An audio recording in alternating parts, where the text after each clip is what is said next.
नमस्कार सर्व शिक्षक बांधवांना, मी एम आर मानकरे. माझ्या यूट्यूब चॅनलमध्ये आपलं सर्वांचं हार्दिक स्वागत आहे. आजच्या व्हिडिओमध्ये आपण पाहणार आहोत MHRD UDAS प्लसमध्ये टीचर्स मॉड्यूल कशाप्रकारे कंप्लीट करायचं आहे. 2025-26 मध्ये ऑप्शन आलेला आहे, तरी टीचर्स मॉड्यूल कशाप्रकारे कंप्लीट करायचं आहे आजच्या व्हिडिओमध्ये पाहणार आहोत. सर्वात अगोदर आपल्याला गुगलमध्ये जायचं आहे. गुगलमध्ये जाऊन MHRD UDAS प्लस म्हणून टाईप करायचं आहे. MHRD UDAS प्लस म्हणून टाईप केल्यानंतर अशा प्रकारे पेज ओपन होतो. इथे पेज ओपन झाल्यानंतर इथे UDAS प्लस आहे, स्टुडंट मॉडेल आहे आणि प्रोफाईल आहे, टीचर्स मॉडेल आहे. असं टीचर्स मॉडेल म्हणजे आपल्याला टीचर्स मॉडेलला क्लिक करून तिथं जायचं आहे. आता टीचर्स मॉडेलला क्लिक केल्यानंतर इथे तुमचा अशा प्रकारे पेज ओपन होतो. युजरनेम म्हणजेच शाळेचा डायस्कोड, तुम्हाला जे शाळेचा डायस्कोड आहे तो डायस्कोड इथे द्यायचा आहे. त्याच्यानंतर पासवर्ड, तुम्हाला जे MHRD UDAS प्लसचा जो पासवर्ड आहे तो पासवर्ड इथे टाकायचा आहे. टाकल्यानंतर अशा प्रकारे तुम्हाला लॉग इन होतो. आता एक शाळेचा लॉग इन ऑलरेडी केलेला आहे. तरी इथे काय दिसत आहे बघा, टीचिंग, नॉन टीचिंग, जे बी स्टाफ आहे त्याच्याबद्दल जे डाटा आपल्याला भरायचा आहे त्याला इथे क्लिक करायचं आहे. हा ब्लॉक डिस्ट्रिक्ट याच्याकडे जायचं नाही आपल्याला इथे क्लिक हिअर म्हटलेलं इथं गोवर क्लिक करायचं आहे. क्लिक केल्यानंतर इथे काय येतं बघा, अशा प्रकारे पेज ओपन होतो. इथे अजून सर्टिफिकेशनसाठी इथं करायचं आहे, नॉट सर्टिफाईड आहे, अजून इथं काही करायचं नाही आपल्याला. इथे टोटल टीचर्स 2 आहेत, इनकम्प्लीट 0 आहे.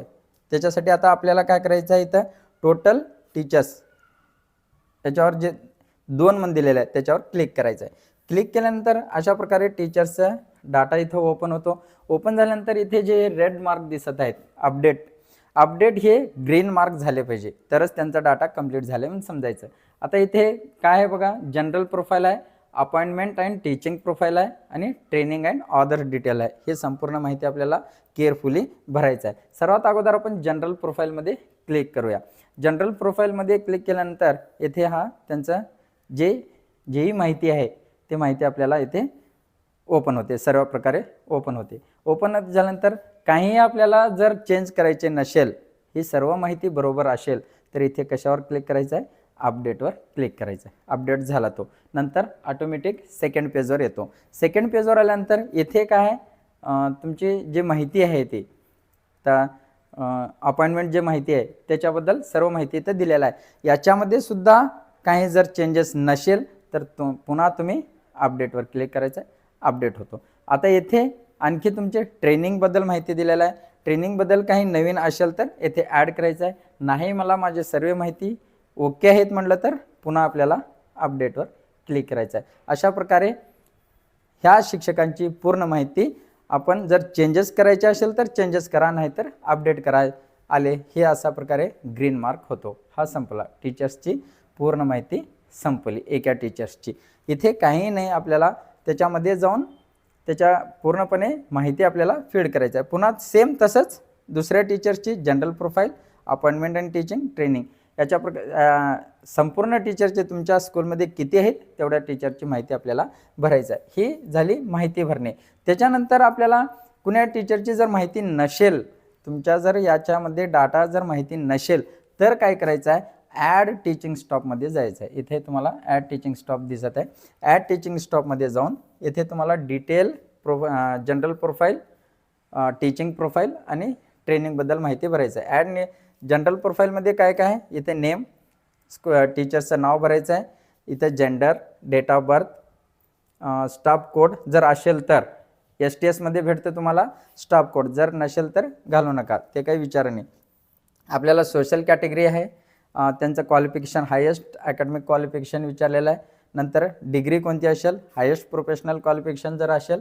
नंतर मोबाईल नंबर, ईमेल, आधार नंबर करेक्ट घातलं पाहिजे आणि आधारवर जे नाव आहे तोच नाव इथं असला पाहिजे, तरच मॅच होतो, नसेल होत नाही. नाही तर नेम ॲज पर आधार इथे विचारलेलं आहे, तशाच प्रकारे घालायचं. आणि इथे जर सब्जेक्ट कोणता आहे, मॅथमॅटिक्स असेल, सायन्स, इंग्लिश, सोशल सायन्स, हे काय आहेत ते जर तुम्हाला असेल तर कुठवर शिकलेलं आहे, तुम्ही मॅथमॅटिक्स म्हणजे कोणत्या लेवलपर्यंत शिकलात, सायन्स कोणत्या लेवलपर्यंत शिकलेला आहे, इंग्लिश कोणत्या लेवलपर्यंत शिकलेलं आहे, हे संपूर्ण माहिती इथे आपल्याला भरायचं आहे. नंतर टाईप ऑफ डिसेबिलिटी जर असेल तर याच्यामधले कोणतं आहे ते करा, नाही ते नॉट अप्लिकेबल म्हणून करायचं आहे आपल्याला. नंतर इथं नेचर ऑफ अपॉइंटमेंट, जर तुमचं रेग्युलर असेल तर रेग्युलर, कॉन्ट्रॅक्ट असेल तर कॉन्ट्रॅक्ट, नंतर गेस्ट अँड फॅकल्टी असेल तर त्याचं गेस्ट करायचं आहे. ॲक्च्युली गव्हर्नमेंटमध्ये जेही टीचर परमनंट असतील त्यांनी रेग्युलर म्हणून करायचं आहे, एवढं ध्यानात ठेवायचं आहे. डेट ऑफ जॉईनिंग तुम्ही सर्व्हिसमध्ये जॉईन झालेली डेट इथे घालायचं आहे. नंतर date of joining present school, जर तुम्ही ट्रान्सफर होऊन कुठून दुसऱ्या शाळेतून आले असेल तर इथं डेट ऑफ जॉईनिंग घालायचं आहे आणि इथं पुन्हा सेव्ह आणि नेक्स्ट करायचं आहे. सेव्ह आणि नेक्स्ट केल्यानंतर पुन्हा पुढची माहिती तुम्हाला येते. आता इथे हे पूर्णपणे माहिती भरल्यानंच येते, नसतर येत नाही, जाता येतो.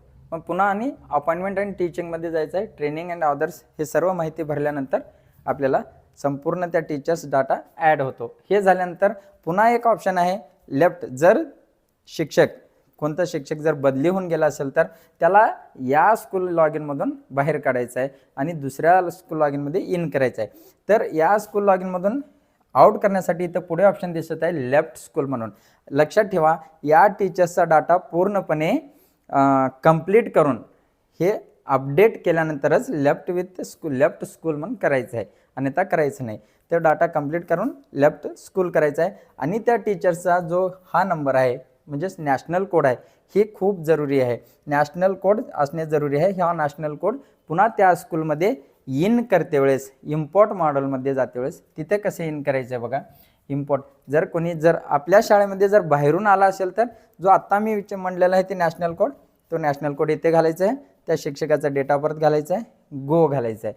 गो घातल्यानंतर तो बाहेरून आलेला टीचर्स इथे तुमच्या लॉग इनमध्ये इन होतो आणि तुमच्यापासून गेलेला टीचर तिथं ज्या स्कूलमध्ये गेले तिथं आपल्याला इन होतो. इन करण्यासाठी, आउट करण्यासाठी लेफ्ट स्कूल आहे आणि इन करण्यासाठी इम्पोर्ट मॉडेलमध्ये जायचं आहे, इम्पोर्ट स्टॉप म्हणून जायचं आहे. अशा प्रकारे संपूर्ण शिक्षकांची माहिती डिटेल्स कशा प्रकारे कंप्लीट करायचं आहे, शिक्षकांना ॲड कशा प्रकारे करायचं आहे, नंतर जर इथून बदली होऊन गेले तर लेफ्ट कशा प्रकारे करायचं आहे, जर बदली होऊन आले तर इन कशा प्रकारे करायचं आहे, हे सर्व माहिती आजच्या व्हिडिओमध्ये आपण घेतलेलं आहे. तरी सर्वजण केअरफुली ही माहिती भरावी आणि 2025-26ची माहिती लवकरात लवकर कंप्लीट करावी.